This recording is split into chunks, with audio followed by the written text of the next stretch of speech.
Talk especial, fica aqui em primeira mão, que ainda vai sair daqui a uns meses, 2h30 a falar sobre como nós mudámos a lei. Portanto, nós tivemos um problema com madeireiros que estavam a cortar árvores nos nossos terrenos. E há um problema com os manifestos de corte em Portugal e com o ICNF. A forma como o processo está feito abre espaço a que haja aldrabices, vamos dizer assim. E nós sofremos disso. Portanto, apareceram madeireiros no nosso terreno na Silveira, nós temos 230 hectares e começaram a cortar as nossas árvores. Nós chamámos a GNR, tivemos a Câmara envolvida, todas as entidades que tu possas pensar foram lá e ninguém conseguiu parar o corte. Não conseguiram parar o corte porque a lei não te dá as ferramentas para que tu conseguires parar aquilo.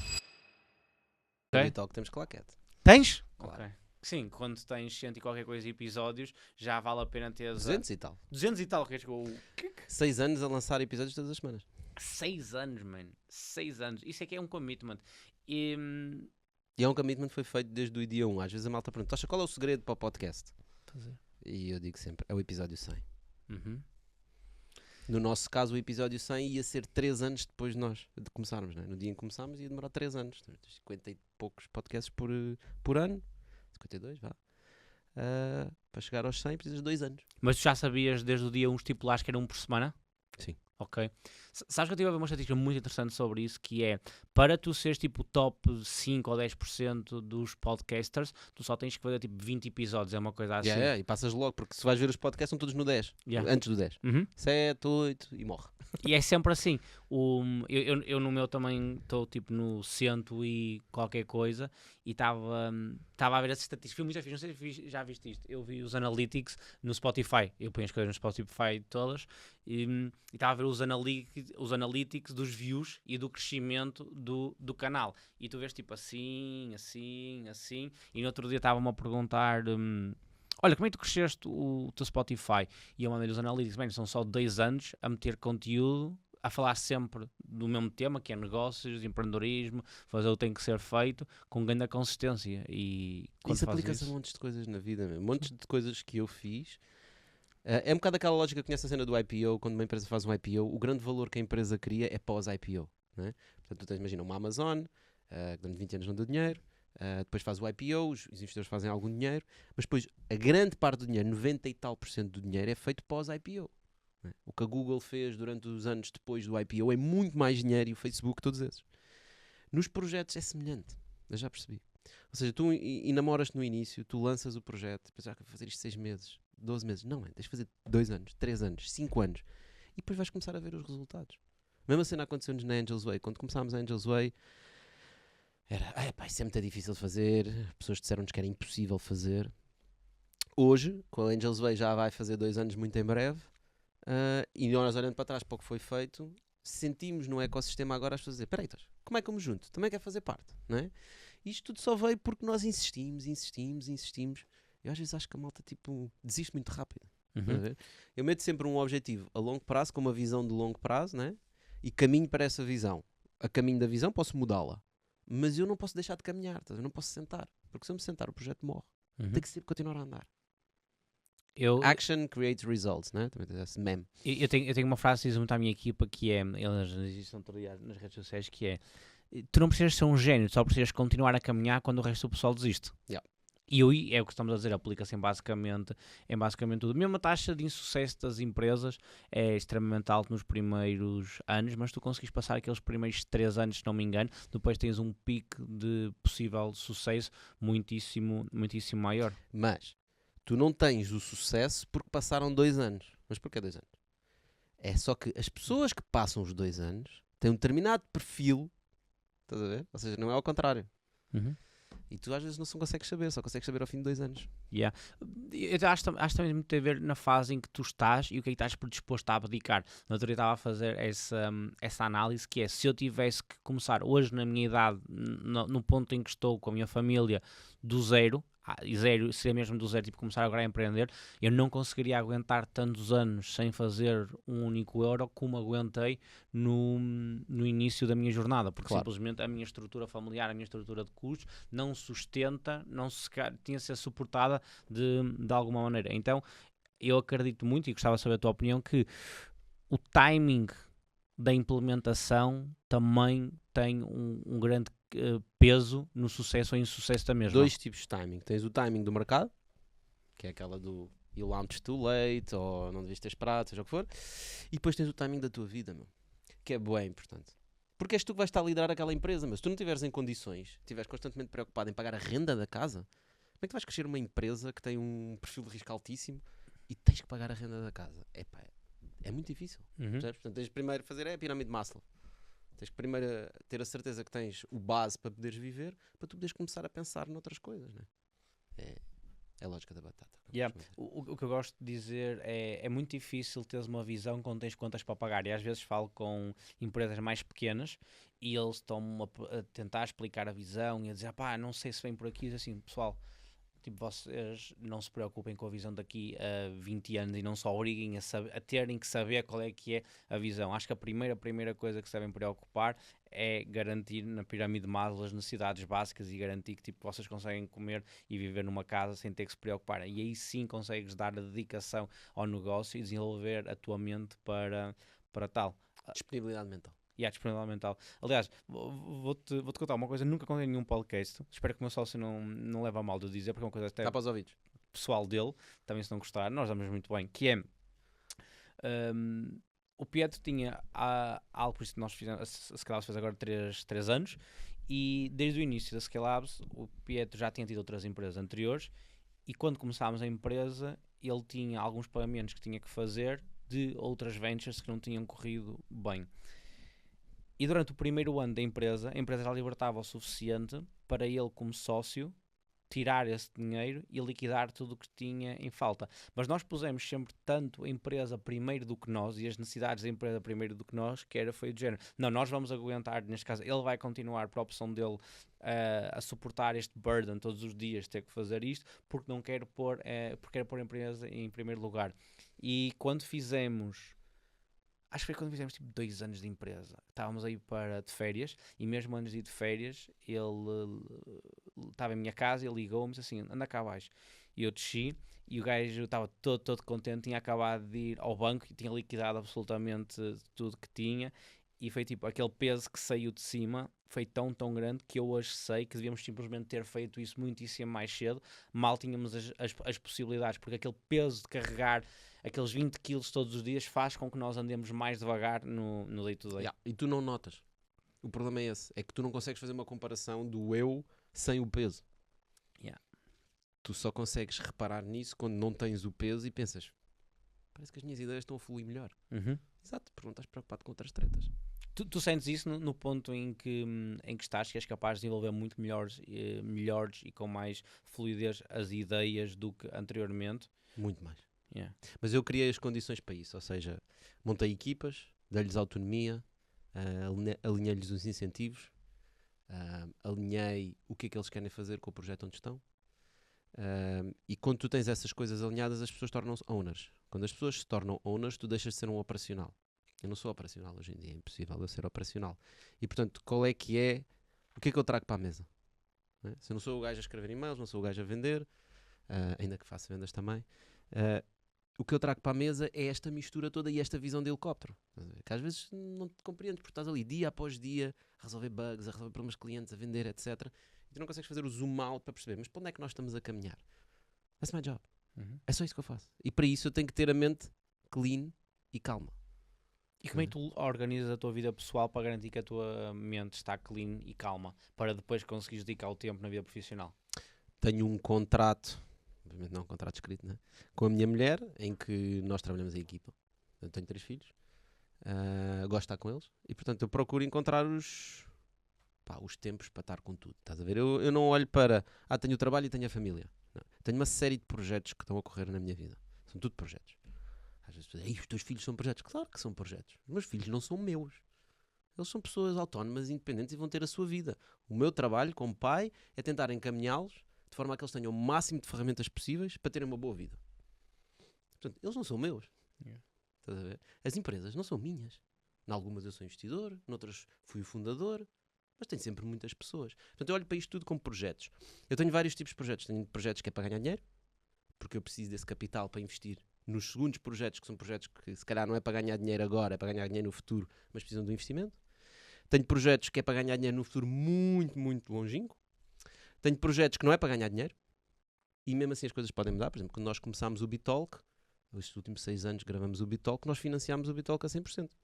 Agora, chegámos a um momento em que dissemos, malta, se calhar não faz sentido continuarmos a financiar, pá, já temos um reach suficiente para conseguirmos pelo menos pagar as contas. Portanto, o nosso objetivo no Bitalk agora é pagar as contas. Como é que tu transformas a audiência em dinheiro? Pois, é isso que temos estado a descobrir, andamos a tentar ok. a explorar. Ok. Portanto, trabalhamos com sponsors, como é óbvio, não há outra forma. Tentamos fugir do sponsorship tradicional, do género, já viste o novo tarifário da nova empresa de telecomunicações X? É muito... Pá, não quer fazer isso, como é óbvio. Quer encontrar empresas que tenham um fit com o conteúdo que nós estamos a falar e possamos referir isso. Temos subscritores, temos uma loja, pá, e recebemos também das plataformas, dos YouTubes, etc. Ok. Com isso tudo, pá, estamos praticamente no break-even. Então estamos Boa. à procura de boas empresas, ou seja, empresas que a gente se orgulhe de falar no podcast. Yeah. E que não seja só porque pagam as contas. Sabes que no meu, tive esta conversa com um membro da minha equipa, que ele perguntou se alguma vez aceitaria sponsors, e a resposta era, nunca sei, o dia da manhã. Até hoje nunca aceitei, já recebi algumas propostas, mas ao contrário de ti, eu tenho uma back-end offer que é o meu negócio principal, e isto é um funil que ajuda a brand awareness, às pessoas... Para mim é igual. Para investir, mas, exato, ok. No teu caso é suposto ser uma atenção para depois ir buscar as empresas para investir. E não só para investir, repara. Nós lançámos a Angels Way, angariámos 1,2 milhões de euros de 436 pessoas. Em quanto tempo? Em 2 ou 3 semanas. Boa. Porquê? Por causa do Bitalk. Não é? Portanto, quando nós lançamos na Angels Way, quando nós lançamos no Bitalk e dizemos, olha, malta, estamos a criar isto com este objetivo, por causa disto, isto e disto. As pessoas dizem, pá, eu já conheço o Tocha e o Serra, né? Tipo, tenho alguma afinidade, parece-me bem e quero entrar. Portanto, essa capacidade de fogo permite-me fazer coisas. Portanto, outro exemplo, ontem gravámos um Bitalk especial, fica aqui em primeira mão, que ainda vai sair daqui a uns meses, na Silveira, que é uma das aldeias de X que nós estamos a recuperar, a segunda. Foi 2h30 a falar sobre como nós mudámos a lei. Portanto, nós tivemos um problema com madeireiros que estavam a cortar árvores nos nossos terrenos. Pá, e há um problema com os manifestos de corte em Portugal e com o ICNF. A forma como o processo está feito abre espaço a que haja aldrabices, vamos dizer assim. E nós sofremos disso. Portanto, apareceram madeireiros no nosso terreno na Silveira, nós temos 230 hectares e começaram a cortar as nossas árvores. Nós chamámos a GNR, tivemos a Câmara envolvida, todas as entidades que tu possas pensar, foram lá e ninguém conseguiu parar o corte. Não conseguiram parar o corte porque a lei não te dá as ferramentas para que tu conseguis parar aquilo. Mas estavam a cortar dentro da vossa propriedade? Sim.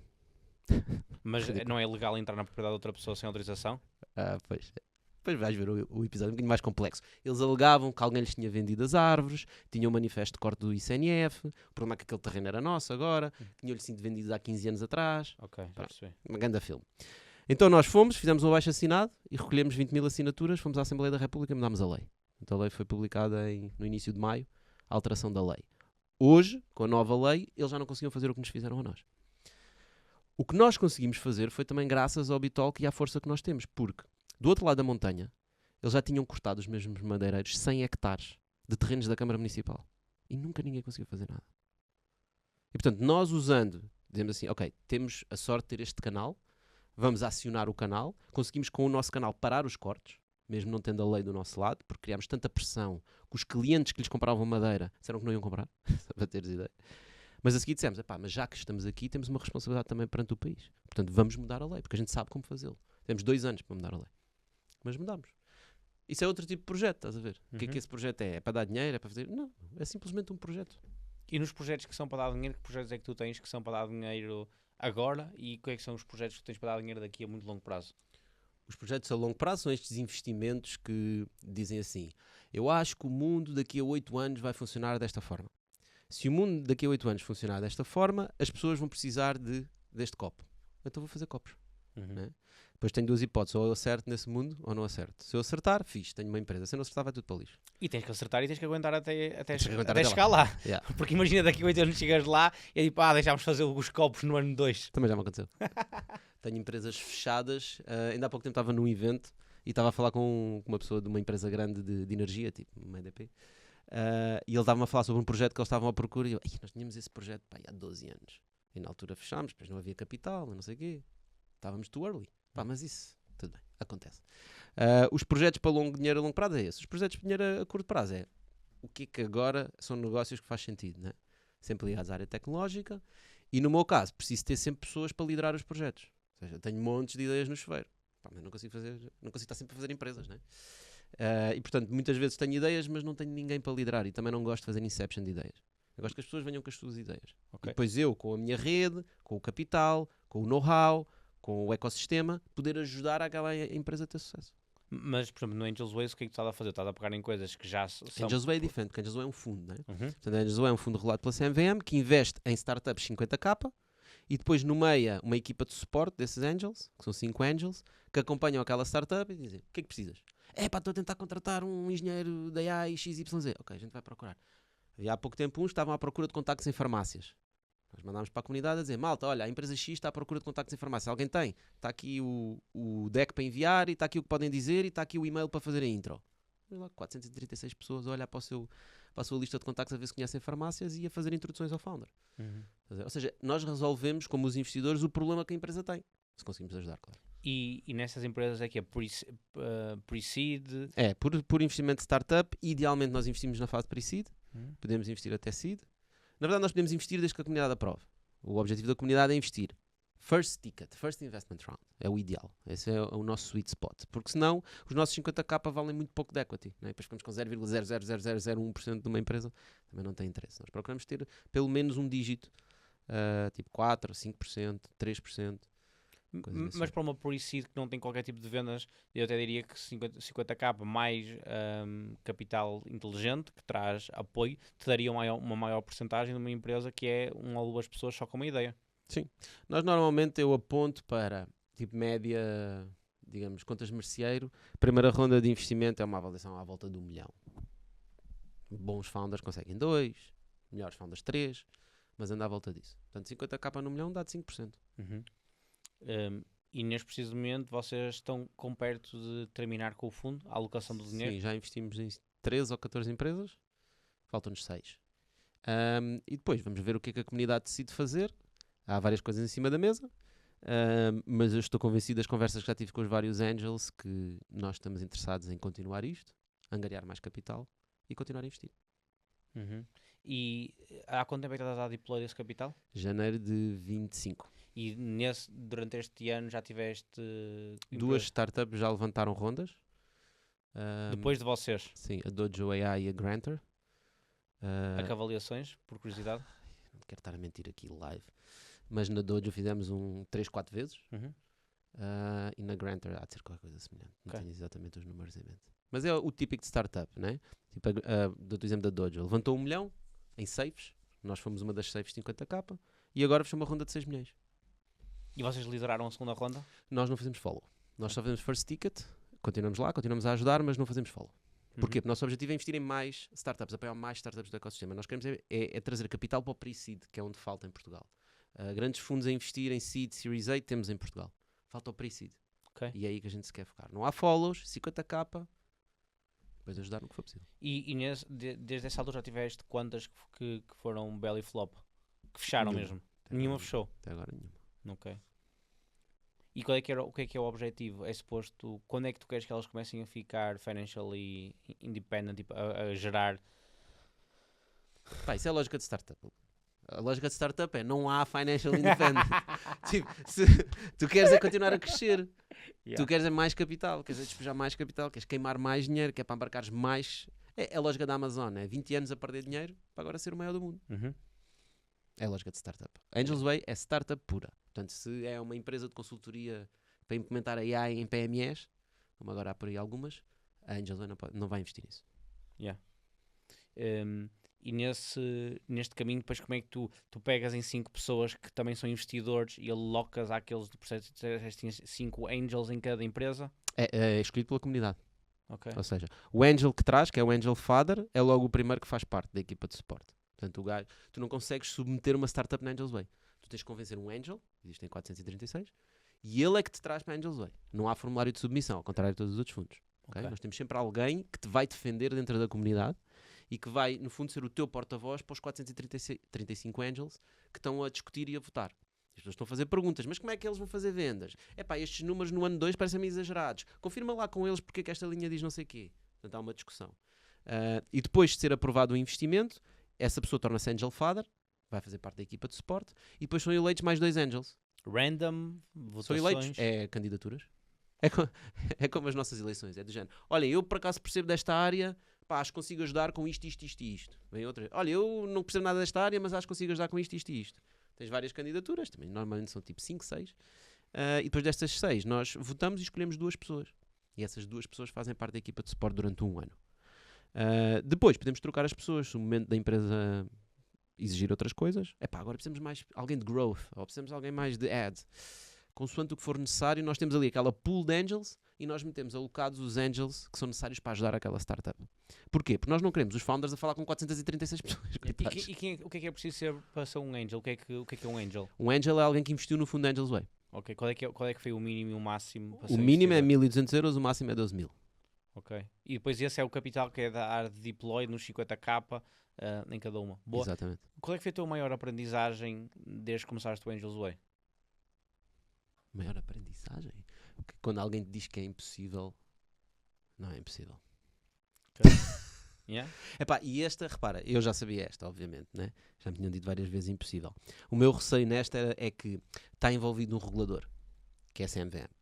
E a CMVM é uma entidade bastante séria, muito séria. Okay? Não é como a mesma entidade das árvores que permitem que o pessoal entre no teu... Exato. Coitado, também a culpa não era do ICNF e eles portaram-se bem connosco. Mas esse era o meu maior receio. Quando as pessoas diziam que não era possível, o meu medo é que não era possível legalmente. Eu vou dar um exemplo. Tu, sempre que entra um investidor num fundo, tu tens de fazer um KYC e um AML. Um AML é Anti-Money Laundering, portanto, para ver onde é que vem o dinheiro. Esse trabalho para 436 pessoas dá muito trabalho. E essa era uma das razões porque os fundos, as sociedades de capital de risco nos diziam que não fazia sentido fazer aquele fundo.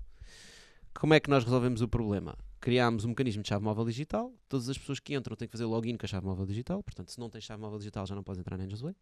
E nós com a chave móvel digital vamos buscar tudo ao governo que é preciso. Estás a ver? Verificamos o AML, criamos um report, mandamos para a CMVM. Automático. Estás a ver? Portanto, com tecnologia, tornámos uma coisa que era um problema numa cena espetacular. E agora é bem rápido. E quando é que é suposto a Angels se tornar positivo, haver retorno sobre Angels o capital? Way? Sim. Não sei, depende das startups. Quando houver um exit. Ok. Amanhã uma das startups é comprada, ou sei lá, faz um IPO, seja o que for. Normalmente, se for comprada, pode ser só uma compra de género de fuga, acqui-hire, e portanto o valor pode ser baixo. Uma startup destas que chega a um IPO, tipo, pagou-te o fundo todo várias vezes. O IPO não em Portugal, presumo. Não, em Portugal. Pois, porque... Mas se calhar mesmo em Portugal, se calhar até pagava. Achas? Não sei, acho que ninguém fez isso. A Raise não fez IPO. Eu já falei com algumas pessoas que receberam propostas para fazerem IPO em Portugal e tipo de 5 pessoas todas me disseram que não, que aquilo não interessava absolutamente nada fazer o IPO em Portugal, mas outra vez não sei. Eu como gestor do fundo, da responsabilidade que tenho na Angels Way, eu gostava que o IPO fosse nos Estados Unidos. Mas eu garanto que um dia vou fazer um IPO em Portugal. Ok. Não é impossível, como tu disseste há um bocadinho. Vou fazer. Sem ser o Angels Way e o Bitalk, já tínhamos falado, onde é que tens alocado o teu tempo? É na Camilo. Ok. Camilo é o meu bebê. Estavas a perguntar pelo quarto filho. Não, repara, a Camilo junta tudo. Estás a ver? Tudo o que eu tenho feito até agora na minha vida, a Camilo junta numa ferramenta escalável que eu realmente posso ter um impacto grande, que eu sinto que podemos ter um impacto grande no país. E é por isso que a Camilo é tão importante. O que é criar mais empresas? Conta-nos um bocado mais sobre o que é. A Camilo é muito simples. O que nós estamos a criar é o layer zero da economia, aquilo que nós chamamos de layer zero da economia, que é, vamos ter AI para tudo, vamos ter agentes para tudo, vai construir o teu CRM, vai fazer as tuas vendas, vai fazer tudo. Não tens que fazer nada. Mas no momento em que ele fechar a venda, vai ter que emitir uma fatura. E essa fatura tem que seguir uma data de regras. Inclusive, quando tiveres lá a linha do IVA, existe uma data de exceções de IVA e não sei, aquilo tem que seguir uma regra. E depois tem que ser reportado ao Estado. Nós é que fazemos essa parte. Ou seja, nós queremos fazer toda a parte que é a burocracia da gestão de uma empresa. Pagar impostos, entregar coisas ao Estado, fazer declarações, fazer contratos, atas, todas essas coisas queremos que seja tipo transparente para o gestor. E para que o gestor da empresa possa ter um local onde consegue ver todos os dados da sua empresa em tempo real e ter uma noção se para a semana vai ter dinheiro ou não. Tipo, um pedido simples dos gestores é do género. Ok, tenho 17.000 euros na empresa. Daqui a uma semana vou pagar o IVA. Quanto é que eu vou pagar de IVA? Chega aos 17.000? Ou não chega? Eu nem sei. Vais mandar um e-mail à contabilista ou contabilista, vai demorar 2 semanas a responder. Não, provavelmente vais receber no dia de pagamento, vais receber uma guia de IVA com valor e é uma surpresa. Não dá para estar a gerir uma empresa e a navegar à vista. Nós quando falamos da iliteracia empresarial em Portugal, também tem a ver com isto. Nós também temos que criar as ferramentas para que as pessoas possam ganhar literacia e é um bocado por aí que a gente vai. Portanto, nós somos contabilistas certificados, assumimos a contabilidade da tua empresa, Fazemos tudo o que um escritório de contabilidade tradicional faz, tudo. Só que temos uma plataforma de comunicação e tu, em vez de estares a ligar ao contabilista e a mandar e-mails, tens uma plataforma onde vês tudo. Inclusive, se nós não estivermos a fazer o nosso trabalho, tu vais ver logo lá. Dizer, então, mas eu ontem fiz um pagamento e não está aqui. Isso é o que acontece hoje. Connosco não acontece. Assim que tu fazes o pagamento, ele está lá. E nós podemos logo avisar, não esqueças de mandar a fatura para a contabilidade, que a gente tem que classificar isso. E isso foi uma empresa que começaste, que investiste? Essa comecei mesmo eu. Ok, que são poucas hoje em dia, as que tu estavas a dizer que já não tens pachorra para começar do zero. Sim. Eu só começo se tiver alguém para liderar. Aí sim. E neste caso, quantos anos é que tem a empresa? A Camila é diferente. A Camila é mesmo. Comecei eu com o meu co-founder, João Redol, que é o CTO. E agora já temos uma founding team bastante grande. Essa é mesmo. Essa estou lá mesmo eu. Sou mesmo CEO. E é esse o meu objetivo. És o CEO. Sim. Interessante, estava a ouvir a nossa conversa da última vez, antes deste podcast, em que tu estavas quase a dizer que já não tinhas pachorra para ser CEO, que gostavas muito mais de estar a explorar e dividir o teu tempo em múltiplos sítios do que estar num sítio só. Ao mesmo tempo, como é que tu consegues ser CEO de uma empresa e estar dividido com múltiplos projetos ao mesmo tempo? Consigo se esse status quo trouxer mais valor para a empresa. Que é o caso. Estás a ver? Yeah. Eu acredito que estas 2 horas que eu estiver aqui contigo, eu vou trazer mais valor para a Camilo do que se eu estiver lá no escritório, o quê? Fazer micromanagement. É por isso que eu contrato pessoas extraordinárias e que vêm trabalhar comigo. Tipo, são pessoas que são autónomas, são pessoas que são empreendedoras. A founding team da Camilo podiam ser empreendedores. Sozinhos, estás a ver? Portanto, o objetivo é criar-lhes o espaço para eles serem extraordinários nas coisas que fazem e deixarem o espaço para eu fazer as coisas que eu faço. Um bocado isso. Portanto, é assim que eu vejo. Agora, há uma data de outras coisas que às vezes eu tenho que fazer para estas coisas todas funcionarem. Pá, há uma data de coisas que tem que se fazer. Estás a ver? Por exemplo, dou-te um exemplo. Eu sou promotor, sou o fundador da comunidade Angels Way. Se nós fazemos uma Assembleia Geral do fundo, pá, não faz sentido eu não estar presente. E faz sentido ser eu a falar, porque eu sou a cara. Não é? Portanto, eu tenho que ter esse tempo para fazer isso. É obrigatório, porque senão o Angels Way não vai continuar. Não consigo fazer um Bitalk sem estar lá. O que é que eu consigo fazer? Consigo dizer assim, não, mas eu vou gastar o tempo no Bitalk, é o tempo de gravação. É o quê? Às 15 estou lá. Às 15 começamos a gravar, às 15h30 desliga e vou-me embora. Estás a ver? É só assim que eu consigo. E neste caso, vocês foram bootstrap, levantaram capital? Na Camilo? Sim. Na Camilo somos bootstrap por nós próprios. Ok. São basicamente vocês próprios metem o capital. Neste caso, sim, ao Easy Boy. Yeah, ok. E quantos anos é que tem a empresa? 2 anos? E como é que estás a sentir no papel de CEO? Não é a primeira vez no papel de CEO. Mas voltas... É a primeira vez no papel de CEO com uma ambição tão grande numa estrutura acionista que é uma startup. Estás a ver? Nesse caso, sim. Como é que eu me vejo? Em que sentido? Como é que tu te vês em conseguires dar lock-in numa coisa, pôr a tal profundidade, mesmo que não seja 24 horas sobre 24 horas, se é uma coisa que é um fit com a tua personalidade hoje em dia? Eu acho que sim. Especialmente com o tipo de pessoas que estão na equipa. Estás a ver? Porque não são empregados. Isso ajuda bem. Yeah. E na verdade, eu tenho tentado a implementar isso. Outra vez falámos sobre o alinhamento de incentivos, etc. Tenho tentado implementar isso no máximo de empresas possíveis. Porque eu já percebi que isso não só me liberta tempo, como torna a empresa melhor.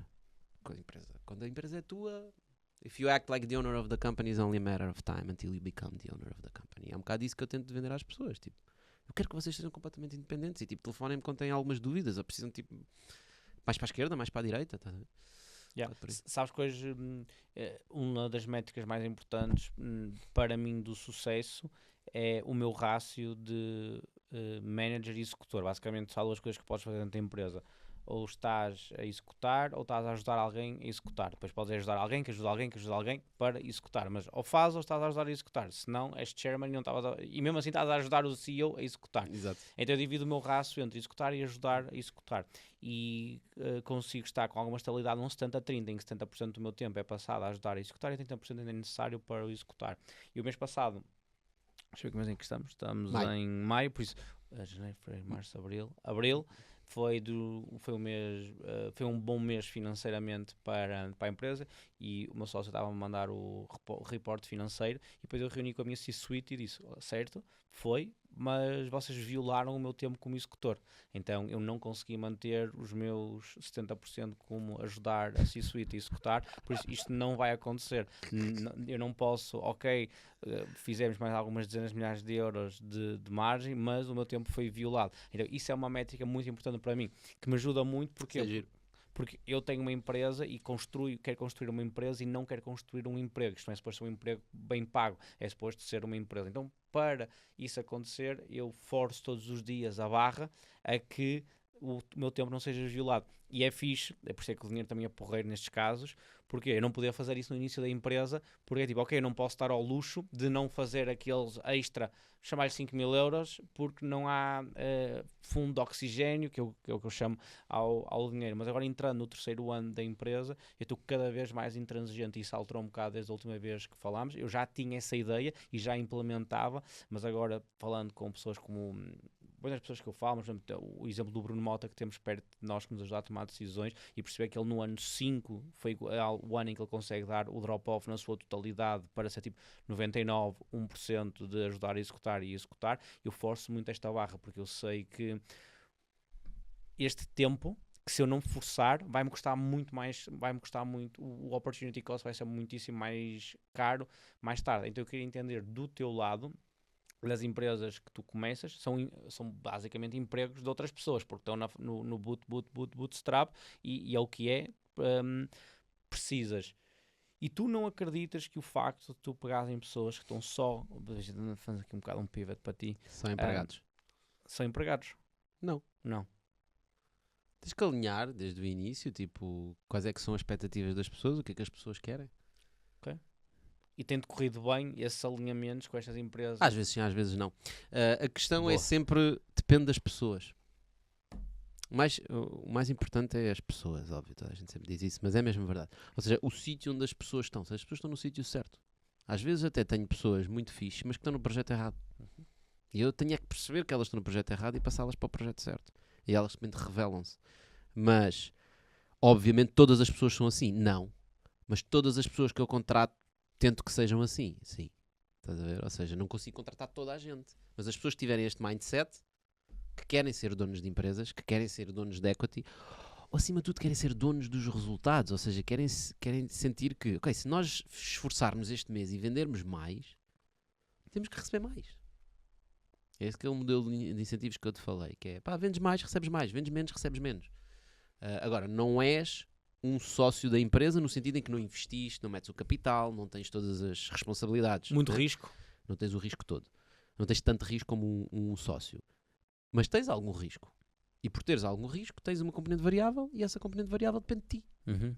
Eu estava a falar com o Nuno Melo sobre isto e disse isso no nosso podcast e eu continuo com a mesma filosofia, que é todas as pessoas dentro da Scale Labs têm incentivos financeiros mensais, semestrais e anuais para um extra performer vai receber extra money, porque só assim é que estamos todos alinhados. No momento que o pessoal acha que está a trabalhar para eu e para o Pietro temos Ferraris, não vai tardar nada. Não. Tipo, a motivação vai aguentar 1 ano ou 2 ou 3 no máximo. E sabes uma coisa que me surpreende muito, e eu queria trazer este tópico contigo, que é a cultura empresarial. A cultura de uma empresa. Eu olho para muitas empresas e cada vez recrutamos talento, vamos chamar-lhe mais polido. Ainda agora estava a falar com um talento que veio de uma empresa bastante grande, que nós recrutámos, porque eu gosto muito dele, e estava-lhe a perguntar como tinham sido as experiências dele nas outras empresas, e ele disse, acordamos, vamos, trabalhamos, Voltamos para casa. Já está, tipo, qual é que era a cultura? Não há cultura, tipo, a cultura é o que tu achas que aquilo é a cultura, não é? É um grupo de pessoas que têm uma execução a fazer todos os dias e no final dessa execução vai para casa. E ele estava-me a contar qual é que era, que havia uma diferença gigante, a Scale Labs tem uma cultura muito clara, própria, e eu e o Pedro sistematizamos a cultura da empresa, não é o acontece, tipo, está sistematizada. Então eu queria perceber, nessas micro empresas ainda não existe uma grande cultura empresarial. Tu ajudas a que isso seja formado ou achas que nessa fase em que eles estão nem sequer é uma prioridade? Não, ajudo claramente e isso é uma preocupação muito grande. O maior problema que eu tenho, estava a pensar, é o meu problema é outro, que é muitas das pessoas que eu contrato nem sequer sabem o que é a cultura de uma empresa porque nunca trabalharam numa empresa. Ok? E isso traz um desafio muito grande. Eu vou continuar a fazê-lo, mas dói-me. Dói-me bastante. Porquê? Porque tu não consegues dar o valor da cultura que tu tens, tu nunca conheceste outras. Então eu tenho pessoas que se juntam a nós, olham para a nossa cultura e dizem: isto podia ser mais isto, podia ser mais aquilo. E eu penso para mim: tu não tens noção do que é que estás a dizer, mas pronto, tento ajudar, tento comentar, mas às vezes não consegues, por isso simplesmente. E a única forma é a pessoa sai, vai trabalhar para outra empresa e depois, 2 ou 3 anos depois, manda-te uma mensagem, que já me aconteceu mais que uma vez, dizer: ei, Tocha, pá, obrigadão por todo o tempo que tivemos aí, pá, agora que já trabalhei noutros sítios, é que eu sei o que era aquilo que nós estávamos a fazer aí. Já me aconteceu várias vezes. O que mostra exatamente isso. Portanto, eu continuo com o mesmo desafio. Agora, criar a cultura, sim, eu concordo contigo. Tu tens que... Também há um limite daquilo que tu podes forçar, né? E muito da cultura que tu trazes para a empresa vem da contratação. Tu contratas uma pessoa, traz ali uma bagagem, né? Tu podes trabalhá-la, podes falar, podes explicar, mas ela traz uma bagagem por trás na mesma. E depois se tiveres uma cultura forte no resto da equipa, ela vai beber e vai crescer e vai mudar. Eu sinto que todas as pessoas que entram nos nossos projetos, nos vários projetos que temos, mudam ao fim de alguns meses.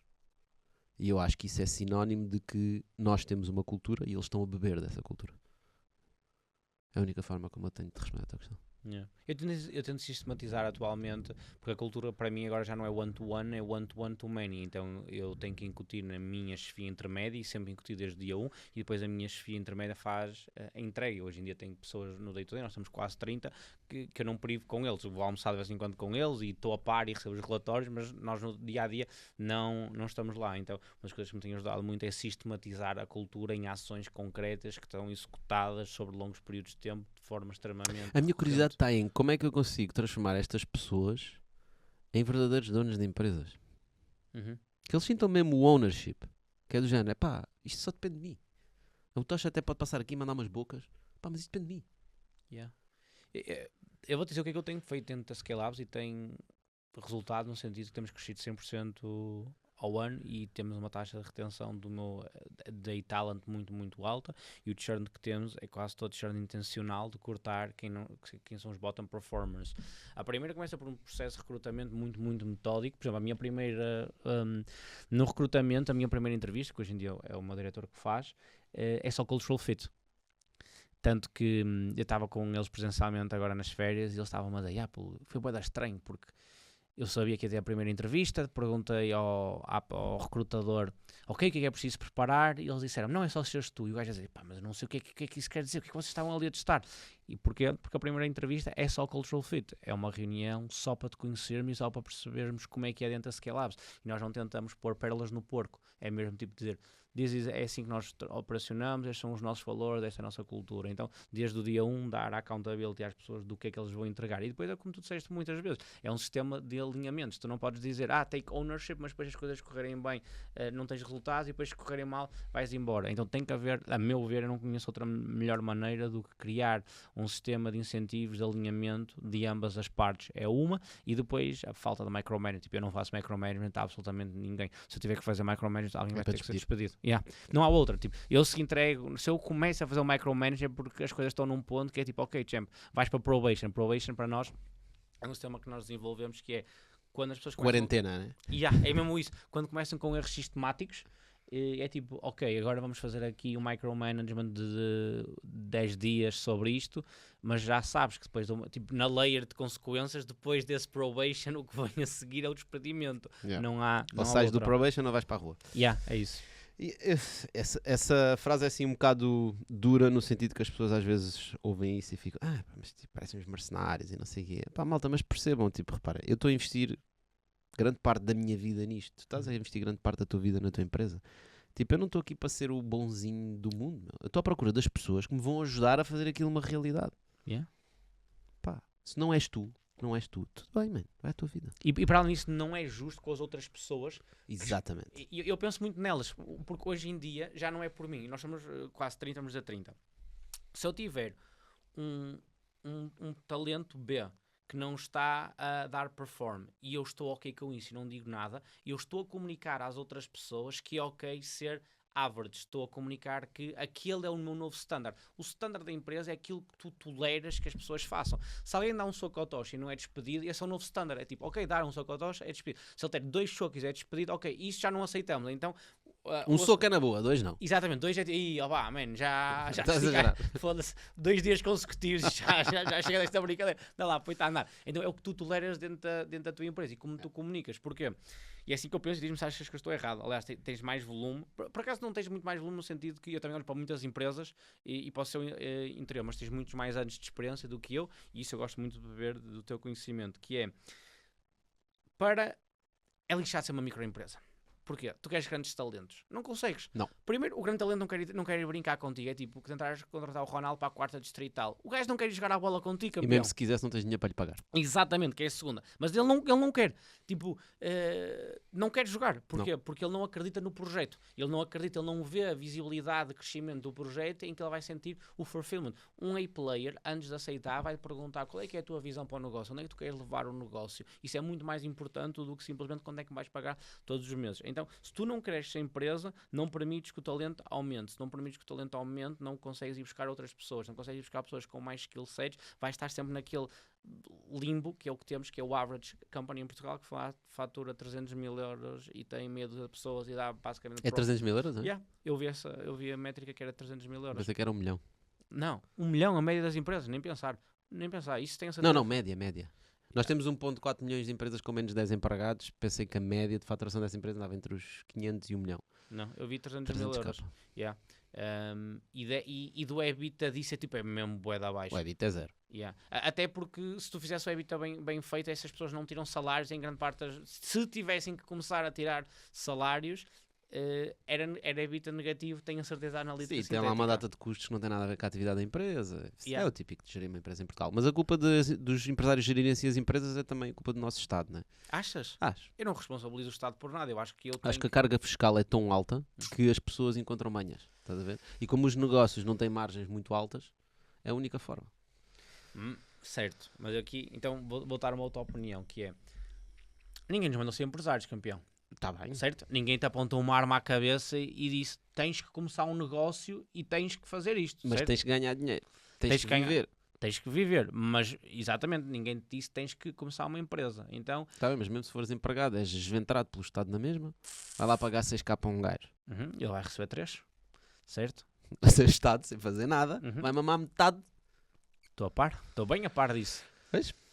Mas o que eu quero dizer é, para uma empresa, há muita gente que começa as empresas e depois não se desenvolve a si próprio. Eu digo sempre, se tu não souberes qual é que é o bottleneck do teu negócio, tu és o bottleneck, campeão. Por exemplo, eu agora sei exatamente quais é que são os 3 bottlenecks que eu tenho que resolver, que vão fazer com que a minha empresa cresça de forma que tenha tipo saldos grandes. São aqueles 3 problemas principais. Aliás, é tipo um problema principal. Mas se eu não souber qual é que é o problema, eu sou o problema. Eu falo com muitos empresários, hoje em dia menos volume do que era há uns anos atrás, mas que eles não sabem qual é que é o problema. Eu digo, campeão, se tu não sabes, tu és o problema. E os empresários nem sabem que estado está a empresa, que é diferente. Eles nem sequer chegam a esse momento porque eles estão muito mais atrás. As ferramentas da organização, a cultura de serviço, pá, podemos ficar aqui montes de tempo. Temos muito trabalho para fazer. Yeah. Mas nós queremos ajudar a fazer esse trabalho. E a Camilo também tem essa missão. É assim, nós fazemos a contabilidade, nós fazemos a burocracia, mas nós queremos dar-te os insights. Nós queremos olhar para a tua empresa, nós temos a contabilidade, sabemos a realidade da tua empresa, e queremos mostrar-te, olha, o teu custo de aquisição, isto faz sentido? Não parece fazer sentido. O que é um custo de aquisição? Pá, é o dinheiro que estás a gastar para adquirires um cliente. Ah, mas eu não gasto dinheiro para adquirir clientes. Ah, eles aparecem do ar. Gastas, é este valor. Ah, é? Sim, porque isto estás a gastar tempo e logo depois estás a alocar. Nunca fizeram as contas para ver qual é o LTV, o valor médio de cada cliente. Que é um LTV, né? E então não consegue. Olha, mas como é que tu sabes quanto é que podes gastar na aquisição desse cliente?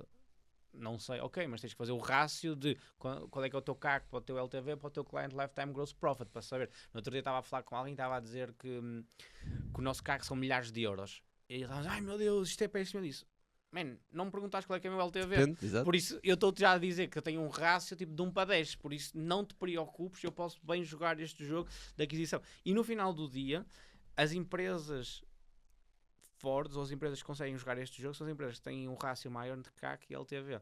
Porque enquanto muita gente está preocupada em baixar o CAC, eu não me preocupo nada em baixar o CAC, eu só me preocupo em aumentar o LTV, porque o CAC no melhor dos casos vais a zeros. Tu não vais ter CAC positivo ou CAC negativo, de tipo, o cliente é que me pagou 500 euros para ser meu cliente. Isso não Eu estou a dizer, sabe o que é LTV, né? O client life é o valor médio do... É o valor que o cliente vai trazer. Yeah, exatamente. Quanto é que o valor... Quanto é que o valor... Imagina, valor há pessoas que dizem assim, não, mas eu ganho, num ano eu ganho com este gajo, imagina, 1000€. E portanto eu posso, na boa, gastar até 600, 700€. E eu, mas quantos anos é que ele fica?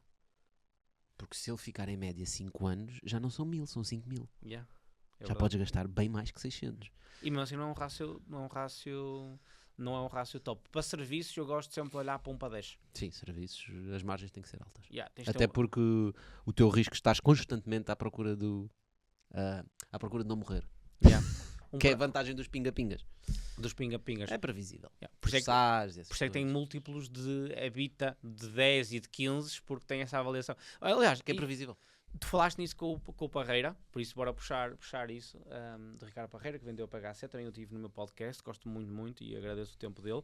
Ele estava a falar sobre, para ele se preparar para a venda, ele quis trabalhar no pinga-pinga, porque o múltiplo de revenue recurring era um 7. Então tu tens 2 revenues, tens o revenue de new business, de sempre na luta de novos clientes, e depois tens aquele que, ok, adquiriste o cliente, mas o gajo vai ficar sobre longos períodos de tempo e vai-te valer este dinheiro. E neste caso, o cross-sell ou upsell vai-te valer, essa recorrência vai-te valer múltiplo de 7. Eu tive uma call com ele em off, com ele e com o meu sócio, em que ele esteve a analisar o nosso negócio e estivemos a dar-nos feedback. Ele estava-nos a perguntar qual é que eram os nossos cross-sells, e estava-lhe a mostrar que nós este ano vamos bater tipo 50%, quer dizer, a cada 10 clientes, 5 deles vão adquirir um segundo serviço dentro da empresa. Ele estava-nos a mostrar que tipo, só o facto de conseguires mostrar isso, tu pegas nesse revenue e vales um múltiplo de 7 se um dia quiseres vender, porque isso tem um custo muitíssimo mais baixo de aquisição de cliente, porque já tiveste que pagar o CAC, e uma empresa grande gosta sempre de garantir que não depende só do dia da manhã, da caça.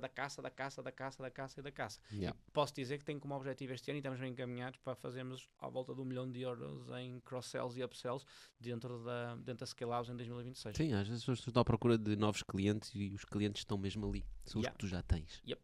Há montes de coisas que lhes podes vender. Yep. Desde que tragam valor. Não é para vender banha da cobra. Uma coisa que eu adorei é tipo, pensa que amanhã já não precisas adquirir mais de um cliente, e é assim que tens que os tratar todos os dias. Isso é uma boa lógica. Yeah. E tem-me ajudado imenso. Yeah. Boa. Como é que tem sido para ti este choque de idades, man? Tipo, Quais idades? dos miúdos que tu andas a ajudar e a ver. Eu conheço algumas das empresas, estávamos a falar de uma particularmente. Tu não tens choque, tu aprendes com eles diariamente. Como é que é essa relação? Não sei, olha, nunca olhei para as idades, man. Se calhar há founders que, se me perguntas, eu nem sei a idade deles. Ok. Epá, não ligo mesmo nenhuma a isso. Tu vês mais a idade, eu vejo mais a maturidade. Isso para mim é muito mais relevante, né? Podes ter 22 anos, podes ter 21 anos, mas se calhar traz uma bagagem, uma forma de pensar completamente diferente. A dificuldade que a malta mais jovem tem, normalmente tem a ver com aquilo que falámos há pouco, que é, nunca trabalharam noutro sítio. Saíram da universidade, querem criar uma empresa, fizeram uma outra coisa assim rápido, tiveram 3 ou 6 meses numa empresa, ou 9 meses numa empresa. Tipo, não é suficiente para te criar a bagagem para tu estares a gerir isso, né? Não sei se tenho muitas empresas investidas com essas idades. Mas toda a gente está sempre o exemplo do Zuckerberg, né? O Zuckerberg criou o Facebook com 21 ou 23. É o Ronaldo. Qual é que é a idade média? Sabes? 30 e tal. 30 e tal, ok, boa. Acho que eu tenho ideia, 37 era o número que eu tinha na cabeça, mas há alguma coisa à volta disso. Pensaria que seria bem mais novo, boa, ok. Eu achei que estavas a apostar sobre empresas nos putos 20 e poucos. Não. Eu contrato muita gente jovem, porque não gosto de pessoas que venham com manias de outros trabalhos, e porque têm uma fome completamente diferente. Mas para investir, normalmente as pessoas já fizeram qualquer coisa. O melhor investimento para mim numa startup é um gajo que estava a trabalhar numa startup durante 2, 3 anos, próximo do founder, identificou um problema e quer ir resolver esse problema. O Oscar, por exemplo, que nós investimos, é um exemplo desses. Investiste no Oscar? O João trabalhava numa startup, que por acaso também éramos investidores, e decidiu ir criar o Oscar e veio falar connosco, né? E para mim, uma pessoa que está a sair do braço direito de CEO, né, numa startup, já tinha levantado vários milhões, e vai criar a sua startup, dá-me alguma confiança. Era uma startup concorrente? Não tinha nada a ver. É o Oscar, era reparações de... Não, eu não sabia. A anterior era na área de advertisement. Okay. Não tinha nada a ver. Foi o mesmo problema que ele teve. Ele queria arranjar o esquentador em casa e não conseguia. É os melhores. Né? Yeah. E o João, na altura, quando investimos, era muito novo. Mas ele vinha de uma escola com um founder. Estás a ver? Completamente diferente. Versus um gajo que até podia ser um bocadinho mais velho que o João. Mas vinha de uma empresa que não tinha nada a ver, uma corporate. Ou uma empresa já estabelecida diferente. Uma empresa mais tradicional. O know-how específico que tu precisas para criar uma startup é mesmo específico da área. Tu tens de saber o que é uma ronda de investimento, como é que funcionam as métricas, o que é que os investidores olham. Tens que perceber que estás a construir uma empresa para investidores. Não estás a construir... O Facebook foi construído para investidores, para as métricas dos investidores. Estás a ver? O fundador trabalha para os sócios. E os sócios, quando são investidores, trabalham para os investidores. O que os investidores querem? Retornar o seu dinheiro e fazer mais. E, portanto, a startup tem que ir numa trajetória de exponencial crescente. A próxima ronda tem que fazer um 10x à avaliação. Na ronda a seguir, um 30x, 40x. E agora a empresa vale 2Bs. Significa que eu tenho 2Bs? Não, só vale no papel. Amanhã pode vir um gajo e comprar por 5 milhões. Não é? Se for o caso. E, portanto, esta lógica de startup, aquilo que a gente gosta de chamar o jogo das startups, tu tens que saber as regras. E para tu saberes as regras, não basta leres o livro das regras. Tu tens que ir jogar. Tens que ir jogar um bocadinho. Joga durante algum tempo. Portanto, malta mais jovem, digo sempre, vão trabalhar para uma startup. Tens bué de tempo. Tens 20 e poucos anos, mas tens bué de tempo. Gasta os próximos 3, 4 anos da tua vida, investe esses 4 anos da tua vida a trabalhar com um fundador numa área que te apaixona. E daqui a 4 anos vais ter bué ideias, vais ter bué opções, vais ter portas abertas, vai ser mais fácil para ti angariar capital. Tipo, não há pressa. Mas não achas que um grande fator para a taxa de insucesso ser tão alto é as pessoas terem as ideias, mas não desenvolverem o skill set das vendas? Não, a taxa de falha das startups faz parte do jogo. É suposto falharem muitas. Porque as ideias têm que ser megalómanas, loucas e altamente ambiciosas. É que estamos a falar há pouco. Eu imagino o mundo daqui a 10 anos. Daqui a 10 anos o mundo vai ser assim e logo vai haver este problema. Então vou construir uma startup para resolver este problema. É bastante provável que eu tenha previsto mal o mundo daqui a 10 anos e o problema que eu estou a tentar resolver é irrelevante. A empresa morre. Sim, mas estás a olhar para um nicho muito específico que é uma projeção a longo prazo. Mas nas empresas atuais, em que tu metes 50k, se os gajos não aprendem o skill set de vendas, vão estar sempre dependendo de novos investidores. Eles têm que estar sempre dependentes de novos investidores, mesmo se forem a maior máquina de vendas do mundo. A lógica da startup é: o teu sucesso é medido pelos milestones das rondas de investimento. Fim. Por isso é que as notícias das startups é sempre rondas. Porque isso é um milestone para a empresa. Né? A Dojo, falámos há pouco, fechou uma ronda de 6 milhões. Esse é o milestone. É isso que os VCs na Europa vão estar a falar. É da ronda de 6 milhões da Dojo. Não é do quanto é que eles têm de ARR.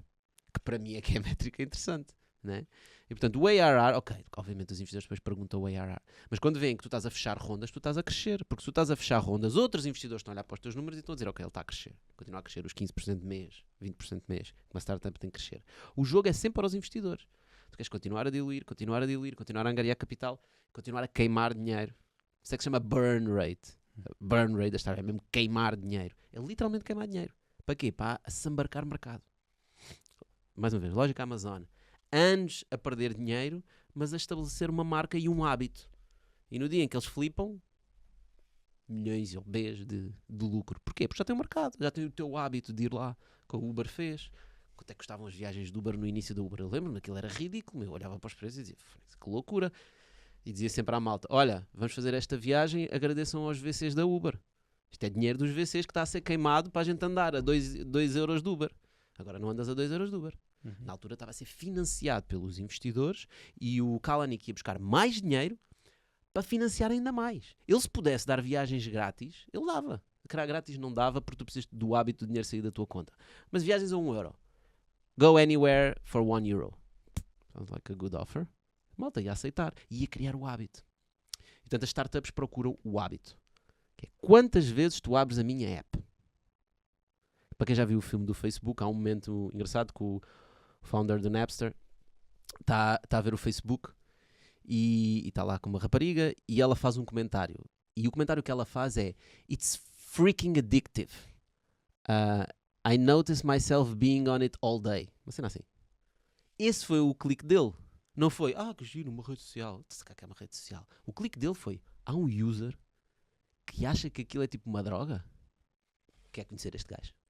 Eu acho essa cena muito engraçada por causa disso, porque ele percebe a métrica mais importante, é stickiness.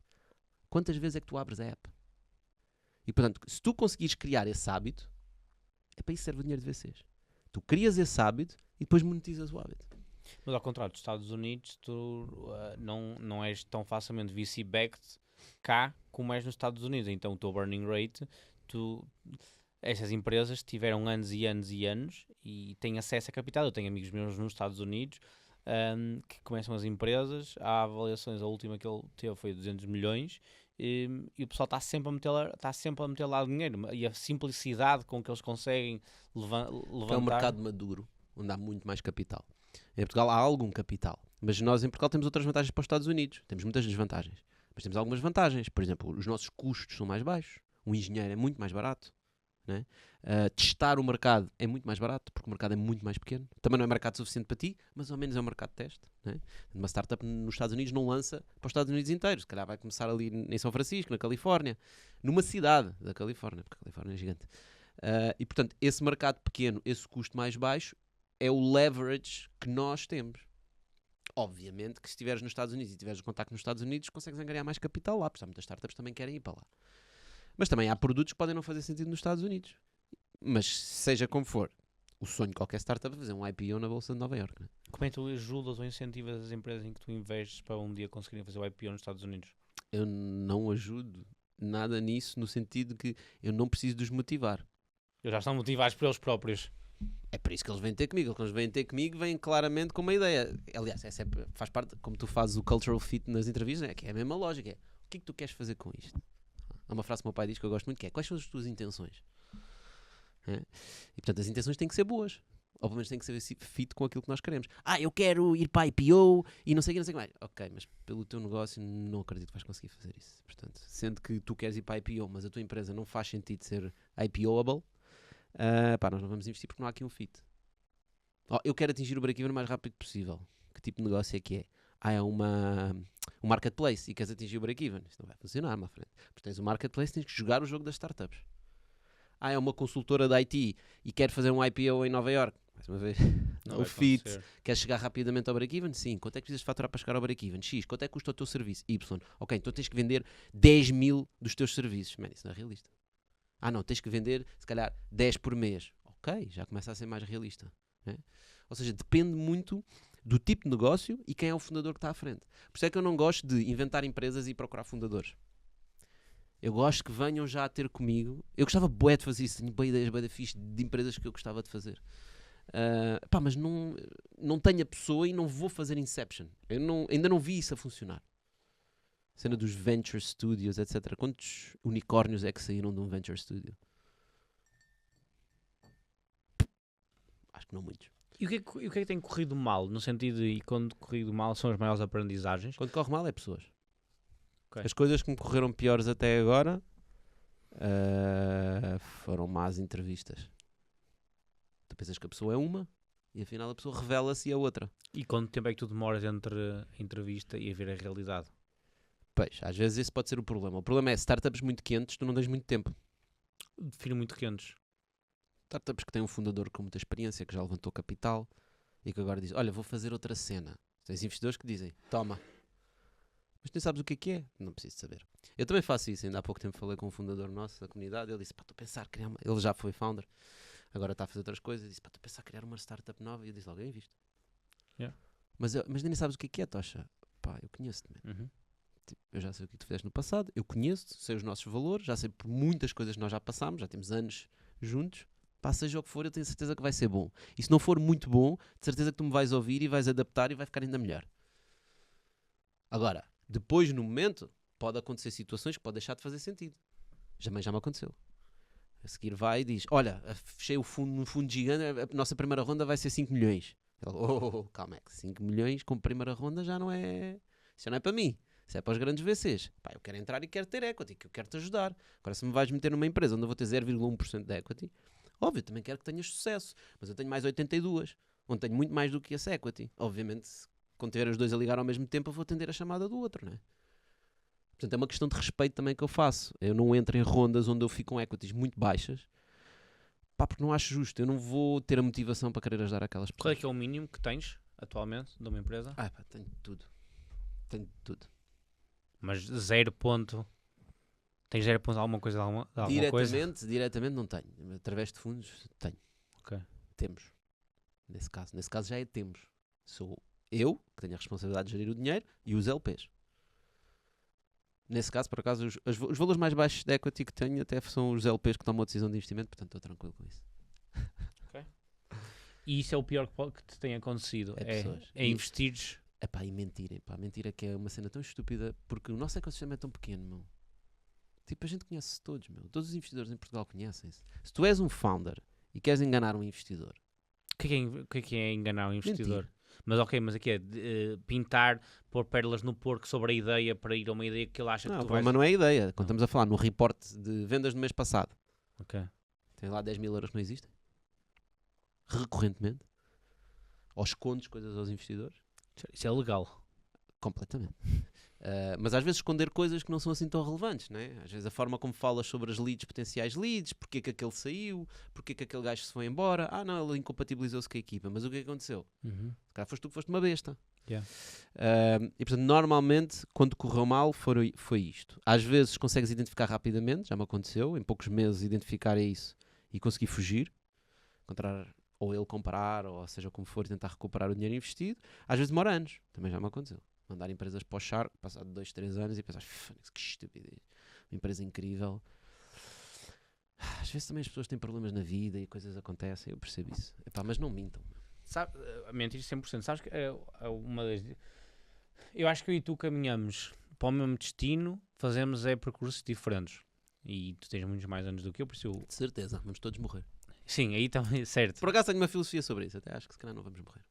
Mas Já vou querer ouvir falar sobre isso, porque eu acho que vamos. As provas dizem-me que vamos. E que é, o que eu estou a fazer com a Scale Labs, e os end goals, a visão é, a Scale Labs é um negócio de serviços, de consultoria, implementações, por isso temos que ser profitable como é a característica deste negócio, tem que ser profitable desde day one, basically. E o objetivo é, nós estamos a criar uma empresa, que tem uma equipa que ajuda as outras empresas a crescer. E a certa altura vamos conseguir que esta equipa que ajuda nas implementações... vai-te ajudar as tuas empresas de M&A a crescer. Vai ser aí. E eu vou ser bootstrapped, por isso... Vais usar o cash na Scale Labs para adquirir outras empresas, trazer o know-how do que já foi feito na equipa da Scale Labs e com isso vais construindo um grupo. Para além do que foi feito na Scale Labs, é nas outras 300 empresas com que a equipa já fez.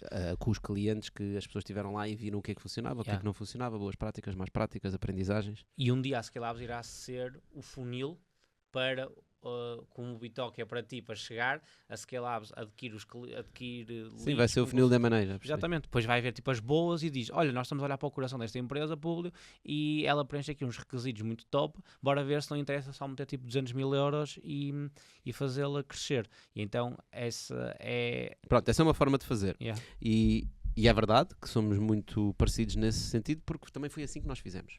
Ok. Nós criámos, a primeira empresa que criámos foi a Olizip, a empresa mais antiga, desde 1994. Já foi criada pela minha mãe. A Olizip tinha lucro, nós agarrámos nesse lucro e investimos 2 ou 3 empresas. Depois, mais um bocadinho de lucro no ano a seguir, investimos mais umas 5 ou 6. Depois criámos umas quantas. Depois umas começaram a dar dinheiro e depois vendemos outras. E, portanto, tudo isto o dinheiro foi gerado assim dentro do grupo. Começou com uma empresa. Agora já chegámos a uma fase, que é outra coisa que tu podias fazer, que é, já estamos a gerir capital. Portanto, temos uma sociedade de capital de risco, temos fundos de investimento, temos pessoas que dão dinheiro e nós alavancamos isso como, digamos, uma alavanca do capital, para podermos financiar outras coisas com o dinheiro de outros que nós não temos o suficiente. Okay? Tu também podias fazer isso, podias dizer assim, olha, eu vou comprar M&A, mas eu não vou usar o dinheiro da Scale Labs. Eu vou montar um fundo, vou arranjar gajos que têm dinheiro e que não têm tempo para gerir o dinheiro deles, né? Têm que meter o dinheiro em algum sítio a render, confiam em mim, eles vão me dar o dinheiro, eu vou fazer o M&A com o dinheiro do fundo, portanto, essa empresa passa a ser do fundo, e vou trazer a Scale Labs para fazer serviço, isto e faço isto por equity, portanto a Scale Labs também fica com equity o fundo, nós ajudamos a empresa a crescer, seja o que for, né? Portanto, também podias alavancar-te aqui. Qual é o problema de alavancar num fundo? 2 problemas. Primeiro problema é angariar o capital. Toda a gente acha que é muito fácil angariar o capital até o momento em que vai angariar o fundo e pá, quando estás a pedir 50 mil euros, 100 mil euros a alguém, Começam a haver boas perguntas. Mas pronto, esse problema ultrapassa-se. E nesse problema, antes de ultrapassar, só nunca pensaste, eu acho que se fizesse isso, eu nunca ia por 50 mil, eu ia tipo logo começar tipo, com meio milhão e ia buscar tipo 10 pessoas. Depende do qual é o objetivo. Olha, por exemplo, na Angels Way, o meu objetivo foi baixar o ticket ao mínimo. Porquê? Porque o tipo de pessoas que eu queria não tem 5 mil euros para investir num fundo. Se eles tiverem 5 mil euros, metem na empresa deles. Portanto, já arranjarem 1.200 euros, alguns têm dificuldade. Noutros fundos, sim, faz mais sentido. Né? Se calhar neste fundo de M&A faria mais sentido. Sim, isso está ligado ao segundo ponto que eu ia dizer, que é o grande problema de gerir capital de outros. É, tu respondes perante outras pessoas. Aí está. Tens uma responsabilidade, não é? Portanto, quando eu agarro no dinheiro da Licipoi e eu invisto, sou eu que decido. Yeah. Quando eu agarro no dinheiro de um fundo, posso ser eu a decidir, mas eu tenho uma responsabilidade perante todas as pessoas que me deram aquele capital. Ele leva essa responsabilidade muito a sério, portanto, e tenho que responder perante eles, tenho que lhes dar reportes, tenho que justificar as minhas decisões. Né? Mas nesse ponto aí, Tocha, e se calhar é das coisas que mais interessantes para mim hoje, eu não sei se estou emocionalmente preparado para lidar com o capital das outras pessoas. Eu estou ok em perder 1 milhão de euros meu e ter que viver com estas consequências, eu pessoalmente, mas é um jogo completamente diferente, estás a lidar com o dinheiro das outras pessoas, então esse peso para ti é tão pesado para ti como é para mim, ou será que eu estou a fazer um big fuss para alguém que está de fora e que não o faz? Não é tão pesado para mim como para ti, e é normal que assim o seja, porque eu já joguei o jogo e tu nunca jogaste. E portanto, tu não sabes o que é que entails, ou seja, a operação diária. Mas claramente tem um peso para mim também. E não só tem um peso para mim, como tu podes ver isto no mercado, sobre a forma de atuar de alguns VCs em Portugal, de alguns investidores, que às vezes não é muito correta. Não é muito correta para quem? Para os founders. É muito correta para os LPs deles. E é isso que é importante um founder perceber, que é quando um investidor coloca 1 milhão de euros na tua empresa, a responsabilidade dele não é perante a tua empresa ter sucesso. A responsabilidade dele é devolver 1 milhão de euros aos investidores que lhe deram dinheiro. Essa é a responsabilidade, essa é a prioridade dele. Se isso implica sacrificar a tua empresa, vai sacrificar. Porque esse é o incentivo número 1. Obviamente é mais fácil dizer assim, eu recupero 1 milhão de euros se eu ajudar esta empresa a crescer. Só crescer empresas não é fácil. E portanto, acho que há aqui um desalinhamento no modelo de venture capital, que é o incentivo do gajo que está a gerir o VC, que está a gerir o fundo. O incentivo dele é sempre perante os seus investidores, os seus LPs. O incentivo do founder é qual? Depende. Tens vários tipos de founders. Tens founders que querem flipar a empresa. Tens founders que começam uma startup e pensam logo, eu já tenho uma exit strategy, já sei o que é que me vai adquirir. Não é? Tens founders que dizem, não, eu quero criar uma empresa que isto é o meu legado. É isto que eu vou fazer até o resto da minha vida. Ok, fixe. O teu legado vai durar quantos anos? 20? 30? Ok, 30 anos. O VC que investir na tua startup não tem 30 anos para devolver o dinheiro aos investidores dele. Tem 10. E portanto, em 10 anos, ele quer valorizar a empresa ao máximo e bazar. Passa ao outro e não ao mesmo, né? Como costuma dizer. E aí, como é que tu farias? Debatendo, por exemplo, no tema da Scale-Labs, eu pensaria sempre em adquirir... Eu dou-te um exemplo real, na Camudel. Se eu for angariar capital, vou ficar preso a estes 10 anos. Eu não estou a fazer Camudel para vender, não estou a tentar flipar uma startup. De longe é o meu objetivo. O meu objetivo é resolver aquele problema. Eu não me interessa se demora 5 anos ou 50 anos. Eu vou resolver aquele problema. E portanto, quando eu for buscar VC ou dinheiro de Venture Capital, eu tenho que estar ciente sobre quais são os objetivos e incentivos deles. Se eu trouxer dinheiro amanhã, eles vão ter um incentivo de rapidamente ter o retorno do dinheiro. Se eu não tenho uma forma de lhes dar retorno do dinheiro sem abdicar de alguma forma da minha missão, eu não devo aceitar o dinheiro deles. Também tenho a sorte de poder dizer que não, né? Muitas pessoas não têm. E isso faz entrá-los no rabbit hole. Tu crias uma startup com um objetivo, mas a seguir entram investidores com objetivos diferentes, nas reuniões de board e etc. Começam-te a baralhar as ideias, passado 12 meses, tu já estás, nem sentes que a empresa é tua, é tipo, o que é isto que eu estou aqui a construir? Perdi-me aqui a meio. E não é por mal. É literalmente os incentivos que têm os investidores. Isso é uma das vantagens que nós temos e que já vi várias vezes na CapTable, eu não tenho que sair daqui a 10 anos. Eu posso ficar lá 100, né? Acho que tínhamos falado disso da última vez. E portanto, os meus incentivos estão muito mais próximos dos do founder. Muito mais próximos. E isso cria uma relação entre nós e o founder. Eu tenho boas relações com os founders por causa disso, porque eu estou muito próximo dos incentivos deles. Agora, para crescer uma startup e chegar aos níveis que eles querem, é preciso muito capital. Eu não tenho 1 milhão de euros para pôr numa startup. E por isso eu tenho que me ir alavancar com capital se eu quero ajudar os founders. E tenho que ir falar com LPs e dizer, bora montar um fundo e vamos fazer deploy de 1 milhão de euros nestas empresas.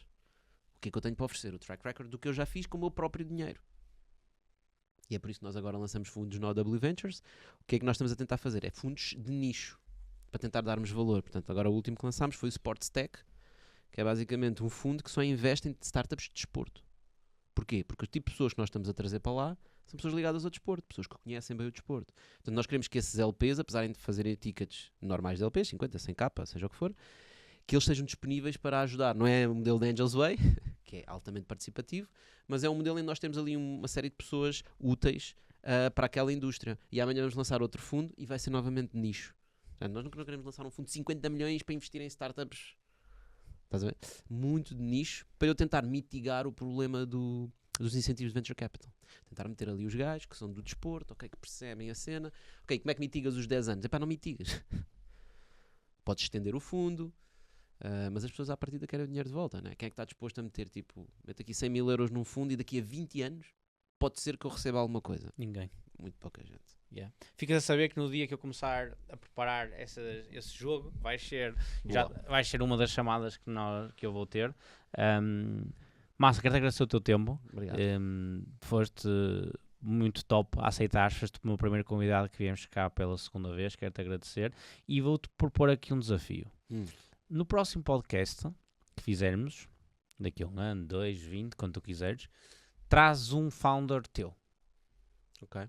De uma empresa qualquer que queiras, que vocês tenham investido, e temos uma conversa A 3 para também saber a experiência do outro lado do muro de Berlim, de como é que é lidar contigo, lidar com a pressão, lidar com a tomada de decisões. O que é que achas disso?